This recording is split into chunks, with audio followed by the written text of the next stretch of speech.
Hello guys, नमस्कार। GS and English talks YouTube channel पर आप सभी का हार्दिक अभिनंदन और स्वागत है। हम इंडियन पॉलिटी के अंदर हिस्टोरिकल बैकग्राउंड करते जा रहे हैं।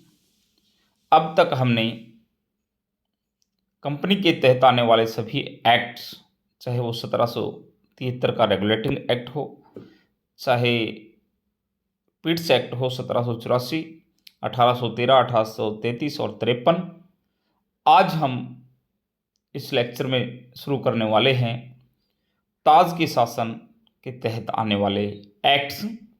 1858 का भारत शासन अधिनियम हम डिस्कस करेंगे। सबसे पहले 1857 में एक महान विद्रोह, उसके बाद नेक्स्ट ईयर ही आने वाला जो अधिनियम है अपने अंदर किन किन कानूनों को समाहित करके और यहाँ भेजा गया वो देखिएगा।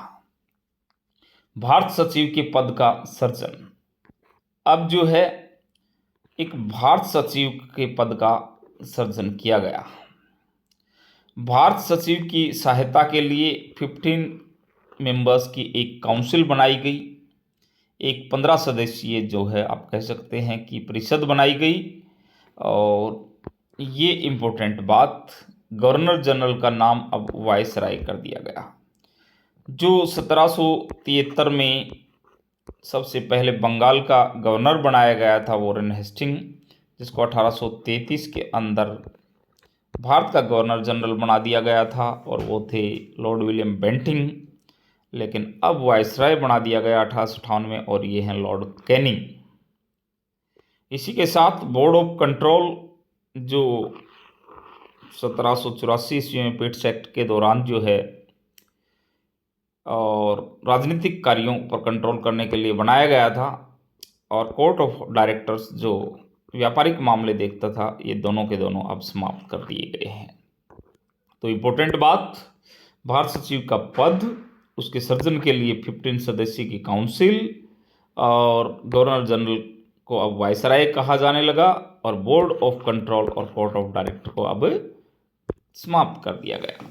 ये जो है विशेषताएं, बिल्कुल यदि मैं कहूँ कि ए दे दिया जाए, बी दे दिया जाए, सी दे दिया जाए, डी दे दिया जाए और नन ऑफ दीज करके और कह दिया जाए कि कौन सा गलत है, तो कहीं से या फिर यहाँ से 3 ठीक कर दिए जाएं, एक गलत कर दिया जाए, एक ठीक कर दिया जाए, 3 गलत कर दिए जाएं। यहीं पर जो है 1833 लिख दिया जाए, 53 लिख दिया जाए, यानी कि किसी भी प्रकार से क्वेश्चन आपके लिए डिजाइन किया जा सकता है। तो प्लीज़ चीज़ों को बहुत बहुत ज़्यादा सावधानीपूर्वक देखिएगा, बहुत अच्छे से इन सभी चीज़ों को अपने जहन में समा लीजिएगा। अगला जो अधिनियम आता है वो आता है 1861 का। वायसराय को अब जो है अध्यादेश जारी करने की, जो आज के टाइम राष्ट्रपति अध्यादेश जारी करता है, वो आप देखिएगा कहाँ जा कर के इसके तार भिड़ रहे हैं, जड़ें कहाँ जमी हुई हैं इसकी। तो वायसराय को अध्यादेश जारी करने की शक्ति जो है 1861 के अंदर दे दी गई थी। उसके बाद राज्यों के लिए विधान परिषद के गठन का प्रावधान कर दिया गया था अब, और राज्यों को कानून बनाने की शक्ति भी प्रदान कर दी गई थी। कानून बनाने में अब पहली बार भारतीयों की भागीदारी की शुरुआत हो गई थी। तो मोटी मोटी बातें, वायसराय को अध्यादेश जारी करने की शक्ति प्रदान कर दी गई थी। राज्यों के लिए भी अब जो है विधान परिषद का गठन, जो आज भी आप देखते हैं विधानसभा और विधान परिषद, राज्यों को कानून बनाने की शक्ति अब उसमें इन्वॉल्व कर लिया गया था, क्योंकि एक 1857 की एक महान क्रांति आ चुकी थी, और किसी भी प्रकार का रिस्क जो है अब अंग्रेज ब्रिटिश लोग नहीं लेना चाहते थे। कानून बनाने में भारतीयों की भागीदारी की शुरुआत हो गई थी, क्योंकि ज़रूरी भी हो गया था, टाइम की डिमांड हो गई थी। तो ये सारी चीज़ें जो है आप देखते चलिएगा। उसके बाद आ जाता है 1892 का जो है भारत परिषद अधिनियम। इसमें विधान परिषद के सदस्यों को बजट पर बहस करने और प्रश्न पूछने का जो है अब अधिकार दे दिया गया। 2 इम्पोर्टेंट बात, दोनों में से बार बार क्वेश्चन बनते हैं। उसके बाद कह सकते हैं आप विधान परिषद में राज्यों के अप्रत्यक्ष निर्वाचन के सिद्धांत को स्वीकार कर लिया गया। अप्रत्यक्ष ही सही, लेकिन विधान परिषद में अब निर्वाचन के सिद्धांत को राज्यों के द्वारा ये जो है राज्यों के अप्रत्यक्ष निर्वाचन के सिद्धांत को स्वीकार कर लिया गया। आप कह सकते हैं आराम से। फिर इन दोनों चीज़ों को आप देख सकते हैं कि किस प्रकार से दोनों के दोनों रूल कानून आपके लिए इम्पोर्टेंट हो सकते हैं, क्योंकि आपके लिए एक क्वेश्चन का ये मटेरियल तैयार कर सकते हैं। द नेक्स्ट इज भारत परिषद अधिनियम मार्ले मिंटो, जिसको कहा जाता है मार्ले मिंटो। मार्ले इस टाइम सचिव हुआ करते थे, मिंटो इस टाइम जो है वायसराय हुआ करते थे, और 1919 में आया था ये। इस बात को भी ध्यान रखिएगा, कई बार यहाँ से भी क्वेश्चन बना दिया जाता है। मुसलमानों के लिए अब सांप्रदायिक निर्वाचन की शुरुआत कर दी गई, क्योंकि देख लिया था 1857 के अंदर ब्रिटिशर्स ने कि यदि ये लोग इकट्ठे हो गए तो तुम्हारे लिए समस्या क्रिएट कर सकते हैं, इसलिए बांटना भी ज़रूरी था इनके लिए। तो इन्होंने उस मेथड को अपनाया और सांप्रदायिक निर्वाचन की शुरुआत कर दी यहाँ भारत में। भारत सचिव की परिषद में 2 भारतीय सदस्यों को नियुक्त करने की व्यवस्था कर दी। अब जो है भारत सचिव की जो काउंसिल बनाई गई थी उसके लिए 2 भारतीय भी होंगे आप, क्योंकि 15 सदस्यीय काउंसिल बनाई गई थी 1858 में, जैसा आपने देखा। भारत सचिव के पद का सृजन किया गया। अब उसकी काउंसिल में 2 भारतीयों के लिए भी जो है जगह सुनिश्चित कर दी, और पहली बार वायसराय की परिषद यानी कि कार्यपालिका में किसी भारतीय को शामिल किए जाने का निर्णय लिया गया। अब जो है भारतीय भी कार्यपालिका यानी कि पहले 1861 में विधायिका के अंदर जो है लोगों को शामिल किया गया था। अब कार्यपालिका यानी कि मंत्रिमंडल में भी जगह मिल गई। आज के टाइम में इस संदर्भ में आप ऐसे देख सकते हैं, तो देख लीजिएगा। मुसलमानों के लिए सांप्रदायिक निर्वाचन की शुरुआत, भारत सचिव की परिषद में 2 भारतीय सदस्यों को नियुक्त करने की व्यवस्था, और पहली बार वायसराय की परिषद यानी कार्यपालिका में किसी भारतीय को शामिल किए जाने का निर्णय किया गया। ये जो है आपका 1909 का अधिनियम होगा। उसके बाद आ जाता है एक और बड़ा और महान अधिनियम 1919 का, जिसमें कई सारे काम हुए, कई सारी चीज़ें जो है गौर करने लायक हैं। मॉन्टेग्यू चेम्सफोर्ड सुधार भी इसको बोलते हैं 1919, यानी कि मॉन्टेग्यू इस समय के सचिव और चेम्सफोर्ड यहाँ पर वायसराय है। मार्ले मिंटो और मॉन्टेग्यू चेम्सफोर्ड कंफ्यूज मत कर देना। मार्ले मिंटो 1919 और मॉन्टेग्यू चेम्सफोर्ड जो है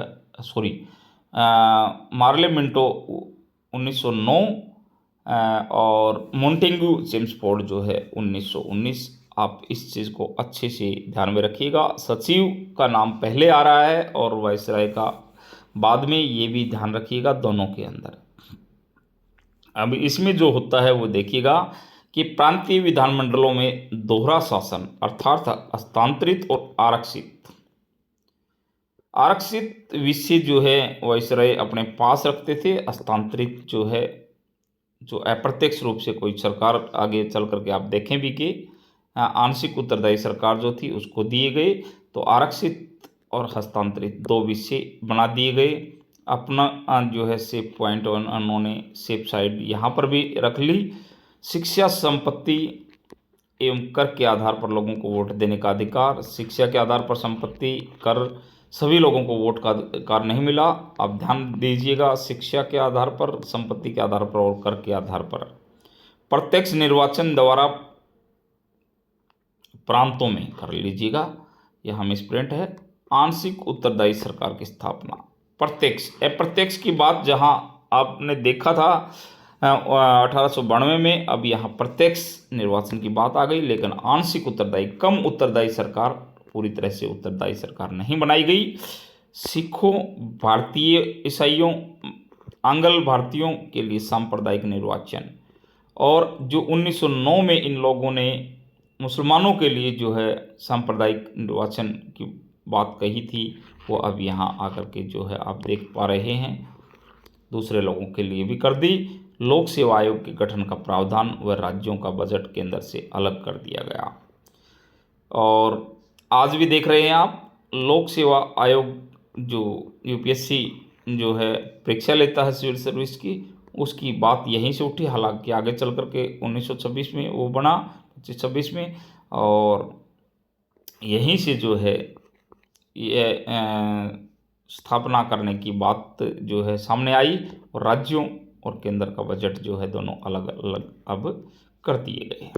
एक बार फिर एक नज़र में देख लीजिएगा, प्रांतीय विधानमंडलों में दोहरा शासन अर्थात हस्तांतरित और आरक्षित विषय, शिक्षा, संपत्ति एवं कर के आधार पर लोगों को वोट देने का अधिकार, प्रत्यक्ष निर्वाचन द्वारा प्रांतों में आंशिक उत्तरदायी सरकार की स्थापना, सिखों, भारतीय ईसाइयों, आंग्ल भारतीयों के लिए सांप्रदायिक निर्वाचन, और लोक सेवा आयोग के गठन का प्रावधान, और साथ ही राज्यों का बजट केंद्र से अलग कर दिया गया।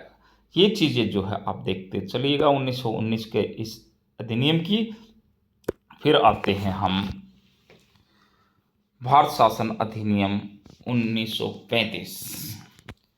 राज्यों में द्विसदनीय विधायिका की स्थापना। अब राज्यों में जो है 2 सदनों वाली विधायिका, आरबीआई की स्थापना, राज्यों में उत्तरदायी सरकार की स्थापना। जो कम उत्तरदायी थी, अब उत्तरदायी सरकार जो है 1919 में आंशिक उत्तरदायी थी, वो अब उत्तरदायी बना दी। आरबीआई भी आप ध्यान रखिएगा, जिसकी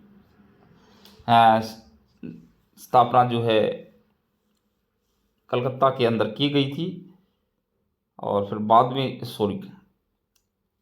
आरबीआई नहीं, वो हाई कोर्ट था, सुप्रीम कोर्ट था, तो आरबीआई की स्थापना जो है वो 1935 में जो अधिनियम आया था उसके तहत की गई, और राज्यों में द्विसदनीय विधायिका, ये आप याद रखिएगा। और फिर आप कह सकते हैं कि राज्यों में द्वैध शासन की समाप्ति, और लिखित रूप से केंद्र व राज्यों के बीच शक्तियों का विभाजन, और अखिल भारतीय संघ की स्थापना का प्रावधान।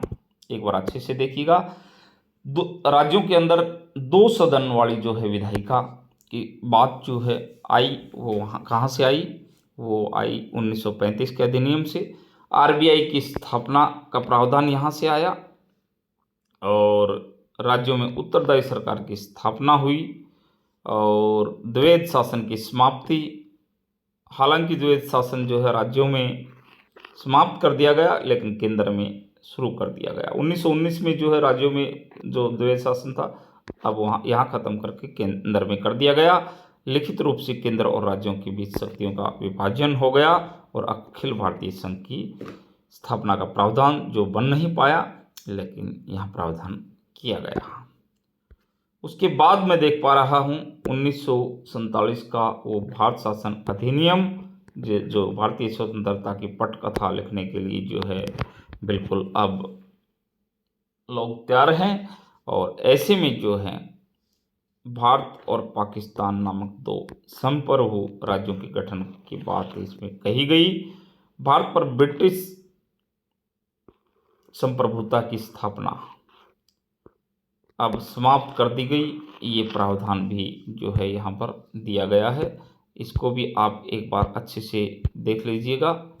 और फिर संवैधानिक प्रमुख मंत्री परिषद की सहायता एवं सलाह के अनुसार ही कार्य करेंगे। ये बात भी कि संवैधानिक प्रमुख आज भी राष्ट्रपति मंत्री परिषद के अनुसार काम करता है। इसी प्रकार से इसमें कहा गया कि संवैधानिक प्रमुख मंत्री परिषद की सहायता और सलाह के अनुसार ही कार्य करेंगे, और वायसराय को केंद्र का, जबकि राज्यों के गवर्नरों को राज्यों का संवैधानिक प्रमुख घोषित कर दिया गया।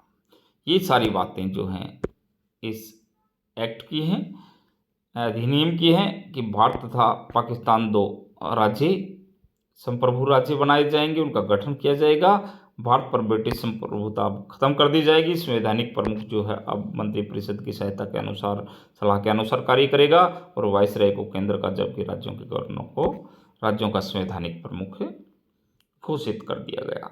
तो ये थे आपके विभिन्न जो है अधिनियम, जिनको हम डिस्कस कर चुके हैं। आराम से जो है इत्मीनान से एक एक चीज़ को आप रिवाइज करते रहिएगा। और इसी के साथ हमारा फर्स्ट चैप्टर ख़त्म हो जाता है हिस्टोरिकल बैकग्राउंड का। हालांकि आगे चल कर के हम डिस्कस करेंगे कि संविधान का निर्माण जो है दूसरा चैप्टर किस प्रकार से हुआ, उससे रिलेटेड कोई बात और होगी तो हम डिस्कस करते चले जाएंगे, कड़ी से कड़ी जोड़ते हुए आगे बढ़ते चले जाएंगे कि किस किस प्रकार से जो है संविधान का निर्माण हुआ और कितना वो समय लगा और कहाँ कहाँ से चीज़ें हमने उठाई। ये सारी चीज़ें हम नेक्स्ट लेक्चर में करेंगे। तो इसी के साथ चैनल को सब्सक्राइब करना कतई मत भूलिएगा प्लीज़। वीडियो को लाइक और शेयर कर दीजिएगा। धन्यवाद। Thank you very much. Thank you all of you.